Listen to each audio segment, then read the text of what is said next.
Bonsoir. Je vous propose de démarrer ce conseil municipal du 8 septembre. Donc, nous avons plusieurs pouvoirs. Pouvoir de Valérie Pérez-Lopez à Patrick Schillinger, de Simonetta Resta à moi-même et de Pierrette de Noyelles à Régis Ménigos. Je souhaite la bienvenue à Laurent Gianetti et Rémi Porte qui nous rejoignent lors de ce conseil municipal. Je vous en parlerai tout à l'heure. Je vais vous proposer de vous lever, s'il vous plaît.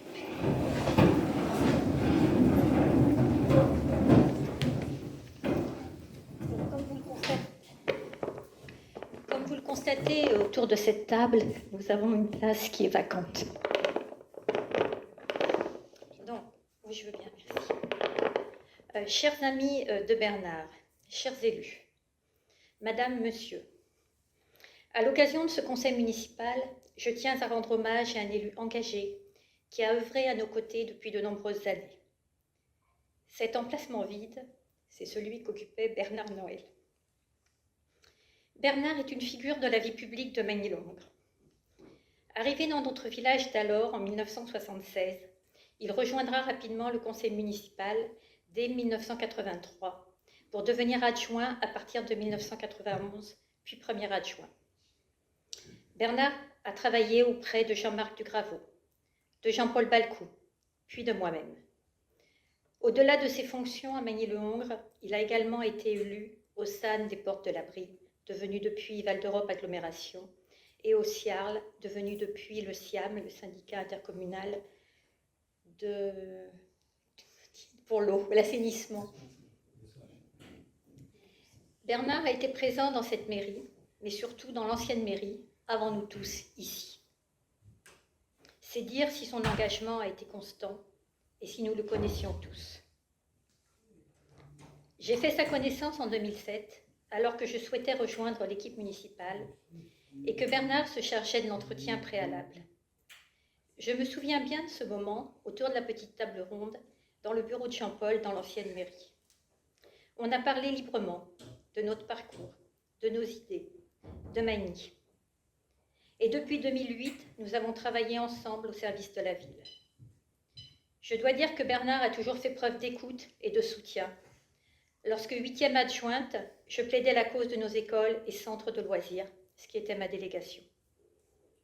Très attaché aux finances de la ville, il l'était aussi au bien-être de ses habitants, y compris les plus jeunes, et n'hésitait pas à m'encourager à porter des projets. Bernard, c'était un peu le passage obligé, incontournable en mairie, très présent, toujours posé dans ses propos, écouté. Il est vrai qu'il a porté longtemps la délégation des finances et se plaisait à nous rappeler ses expériences de banquier. Mais Bernard, c'est aussi un homme de conviction.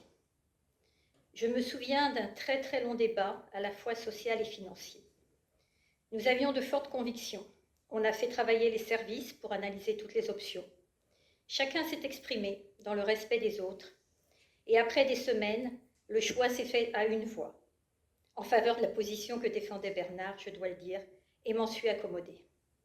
On a d'ailleurs repris ce sujet durant ce mandat, avec une autre finalité finalement, mais les outils numériques et les temps avaient changé. Lorsque nous avons décidé de faire un bout de route ensemble en 2020, nous avons démarré nos échanges en 2018, devant le bureau de vote des Peupliers. Le fait est que l'on était plus à discuter à l'extérieur qu'à tenir le bureau de vote, et je crois que nous aurions pu prendre racine tellement l'échange a duré. Il m'a dit alors que si on partait ensemble, il me soutiendrait sans faille, qu'il était une personne de parole, droite dans ses bottes. On le sait, la route n'a pas été droite, mais nous étions tous deux de parole, on pouvait se regarder dans les yeux, et on a avancé sans regret. En 2020, je lui ai confié des délégations qui lui tenaient à cœur. La délégation vie économique, car rappelons-le, Bernard était très attaché à notre centre-ville, notre marché et nos commerçants. Ce marché hebdomadaire, parlons-en un moment. Il l'a voulu et porté. Puisque nous en sommes aux confidences, Je dois vous dire que tous n'y ont pas adhéré de suite.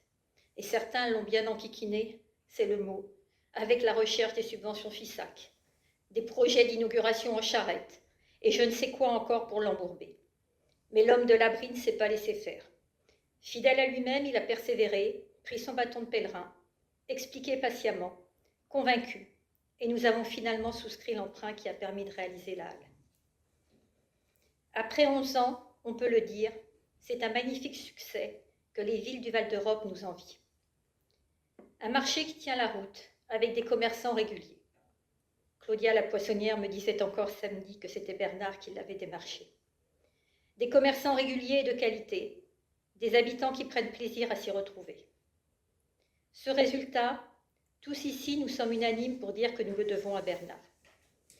Et chaque samedi matin, il était présent sur le marché, presque rituellement, pour échanger, saluer, observer la vie de la commune qu'il aimait tant, prendre le pouls de la fréquentation auprès des commerçants.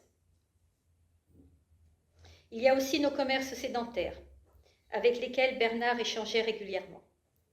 Il suivait leur activité en bon banquier d'expérience et les encourageait à se constituer en association. Après de nombreux échanges et réunions, le projet a finalement pris forme et l'association des commerçants de Magny-le-Hongre a vu le jour il y a quelques mois. Et puis l'autre délégation que souhaitait Bernard, pour laquelle il n'a rien lâché, c'est celle des ressources humaines.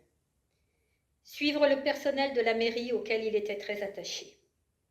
Là, c'est le côté humain, social, qui prenait le dessus. Et l'on sait tous ici que Bernard, qui siégeait aussi au comité social territorial, a toujours cherché à faire avancer les acquis sociaux pour les agents de la ville. Au quotidien, il venait en mairie plusieurs jours par semaine. Bernard se plaisait à venir régulièrement dans mon bureau pour me dire, les yeux bleus dans mes yeux, « Véronique, nous ne sommes pas toujours d'accord, tu le sais, mais j'apprécie vraiment notre collaboration. » Et Bernard, lorsqu'il avait une idée, c'était terrible. Il poursuivait inlassablement jusqu'à obtenir gain de cause. Je ne sais pas si à la maison c'était pareil, mais à la mairie, il ne lâchait rien. Parlons-en du budget des fleurs pour le marché de printemps. Je crois que cette année, au moment du vote du budget, tous les élus ont validé la ligne, contrôlée avant tout de même, car on savait que si on abordait le sujet du nombre ou de la taille des plantes, on allait y passer la nuit. Et puis, quelques jours avant ce dit marché, Bernard allait choisir personnellement les plantes chez le pépiniériste, accompagné d'un agent de la mairie, ce qui faisait parfois grincer des dents notre directeur général des services. Et ce n'était pas fini. Ensuite, c'était des jours à savoir où nous allions stocker les plantes. Mais tout ça, aujourd'hui, ce sont de beaux souvenirs et cela nous manquera. Je pourrais continuer longtemps avec d'autres anecdotes et celles de nos discussions sans fin, souvent dans le sous-sol de la mairie, la troisième mi-temps après les réunions et conseils. Analyser ce qui a été dit, commenter et échanger l'œil vif sur les dernières nouvelles de Magny, un mot couvert sur certains sujets, mais on se comprenait. Je ne pourrais pas terminer ce propos sans préciser aussi que Bernard portait haut la culture et l'histoire de Magny-le-Hongre. Il est vrai qu'il connaissait beaucoup d'habitants et l'histoire de notre petit village depuis les années 70. C'est aussi Bernard qui nous disait que la culture était essentielle, car c'est ce qu'on laisse alors que nous sommes éphémères. Et c'est dans ce sens qu'il a souhaité que l'on travaille sur le parcours des femmes remarquables et qu'il a contribué également à la mise en place de la statue du cheval Jacques le Hongre, pour laisser une trace dans notre histoire. C'est tout cela qui va me manquer, qui va nous manquer. Magny-le-Hongre perd bien plus qu'un élu. Elle perd un témoin, un bâtisseur, un passionné. Bernard était l'un de ces hommes qu'on croit éternels, dont leur présence semble faire partie du paysage. Il était une mémoire vivante de notre commune, une page entière de son histoire. Je tiens à adresser en notre nom à tous toutes mes condoléances à Laurence, son épouse, ses enfants, ses petits-enfants et ses proches. Nous pouvons nous réjouir d'avoir croisé sa route, d'avoir fait un bout de chemin ensemble. Au revoir, Bernard. Merci pour tout ce que tu as fait pour nous et pour Magny-Lougre. Faire une minute de silence.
On va passer à l'ordre du jour du Conseil municipal. Le premier point concerne l'approbation du procès verbal. Excuse-moi, oui. En secrétaire de séance, je propose Laurent Gianetti, s'il en est d'accord. Laurent ? Avec plaisir. Merci. Donc le premier point concerne le procès verbal du Conseil municipal dernier du 7 juillet 2025. Y a-t-il des remarques sur ce compte-rendu du Conseil municipal ? S'il n'y a pas de remarques, il est adopté à l'unanimité. Je vous remercie. Nous allons procéder donc à l'élection d'un 8e adjoint au maire, puisque pour une ville de notre strate, il est prévu un maire et 8 adjoints. Donc nous avons en candidat Monsieur Claude Robert, à qui j'ai souhaité de proposer cette fonction au regard de son investissement pour la ville, puisque Claude était conseiller municipal avec délégation sociale, mais s'investissait, comme vous le savez tous très bien, également au niveau des festivités, puisque Claude est à l'origine, enfin, travaillait sur l'organisation notamment de la fête de la musique, des terrasses musicales, de nombreux événements et est présent lors de tous nos échanges. Donc moi je vous propose la candidature de Claude Robert. Il y a une urne qu'on va faire circuler. Virginie, je te propose de prendre l'urne qui est juste derrière toi. Vous avez sur table donc, des petits papiers avec donc, le nom de Claude, éventuellement un bulletin blanc sur lequel vous pouvez écrire un autre nom si vous le souhaitez ou le mettre blanc dans l'urne. Il y a 3 pouvoirs, donc ceux qui ont un pouvoir, vous mettez 2 bulletins dans l'urne s'il vous plaît.